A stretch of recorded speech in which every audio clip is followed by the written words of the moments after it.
So I think tomorrow morning I'll pass mile 400, which is pretty cool.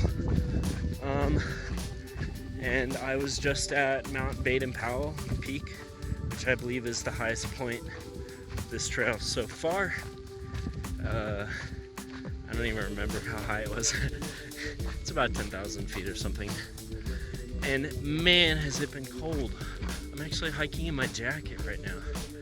And like even going uphill, I was cold. Like a 4-mile uphill, and I was cold. So I'm desperately trying to get lower in elevation and hoping I can find a nice warm spot to sleep somewhere tonight. Because yeah, I'd like to actually sleep. And you know, I know my kit well enough to not sleep on top of that summit. It's been really beautiful. You can see the clouds kind of just towering over the mountains behind me. I'm still probably at 8,000 or so feet, but I'm doing, I guess, my last descent of the day. There is, in about 5 miles, another peak, and I don't think I really want to do it. So yeah, hiking onward, feeling really good, and we'll see what tomorrow brings. I'm really glad I'm not in the Sierra because people are getting hammered. There was a report of one guy who it took 3 days to hike 15 miles because he's just post-holing in snow the entire time. And yeah, so I'm happy I'm at mile 400 and not 800. So hopefully by the time I get to the Sierra, some things will have kind of dried out and I'll be able to move a little bit more freely. So anyway, chugging along, really happy with my overall pace and how I'm feeling.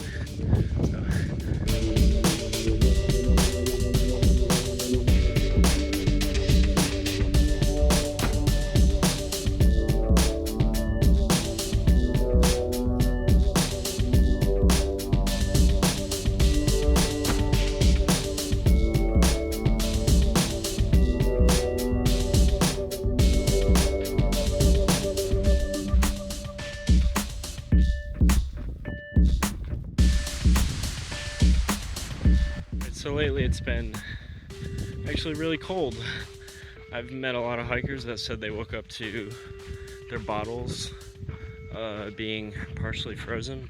Definitely one of these nights I just made a silly decision to camp at the very top of a mountain, and there's probably like 60 or 70 mile per hour winds,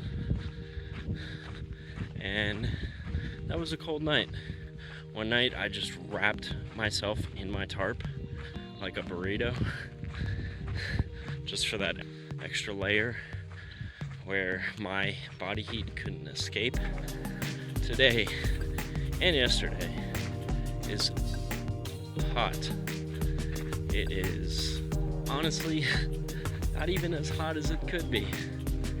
Because it's been so cold lately, I've misjudged how much water I need to get from one place to another. And right now I'm doing 6 miles without any water. And yesterday I did something similar, which sucks.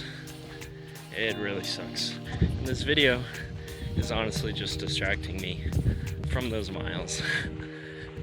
It's crazy to think. Down here, there's a lot of people that know about this trail, the Pacific Crest Trail.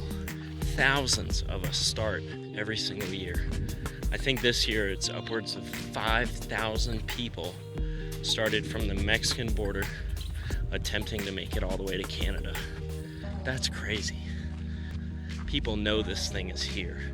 People want to come out and they want to do it. And, you know, whether they've done a long hike before or not or whatever. They just saw this and they're like, yes. And people in these local areas, naturally, the good folks, they want to help. They want to help all of us on our personal journeys.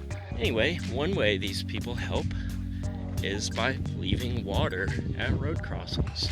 It's an amazing thing.